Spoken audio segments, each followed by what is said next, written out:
A year ago, Keisner Muñoz's dream to become a dentist was put on hold. With only a few credits left to graduate, his university canceled in-person classes. And because those final courses require direct contact with patients, he hasn't been able to get his diploma. It was my life plan to graduate, to work in my field, and now I have no choice but to wait and see if I can finish when the pandemic ends.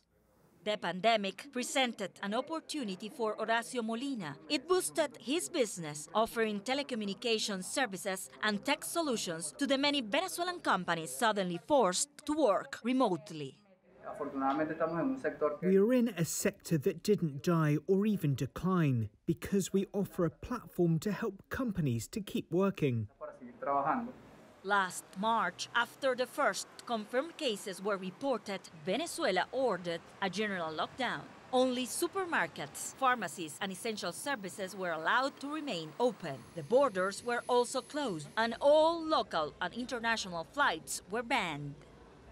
Venezuela continues to enforce a one-week on, one-week off lockdown. Businesses, banks, government offices, parks, and cinemas are all allowed to open every other week. The economy has been hit particularly hard by the coronavirus pandemic. Venezuela was already struggling with a severe economic crisis and hyperinflation. We can think that a country has hit rock bottom, and then it can get worse. That is what is expected in Venezuela.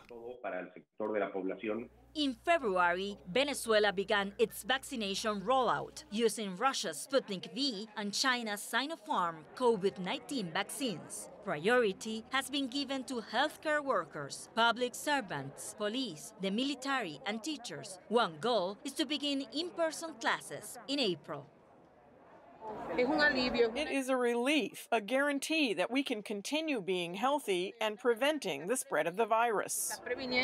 Meanwhile, there's concern about the appearance of a new COVID-19 variant in Venezuela, a variant that was first reported in Brazil. With a much more transmissible variant, it is necessary to have many more measures of social containment to reduce the chances of continuing to spread the disease.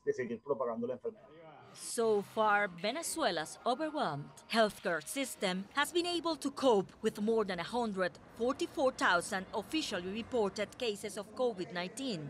Health officials say serious cases now make up more than a third of the cases detected, and the government has no plans to ease the lockdown anytime soon.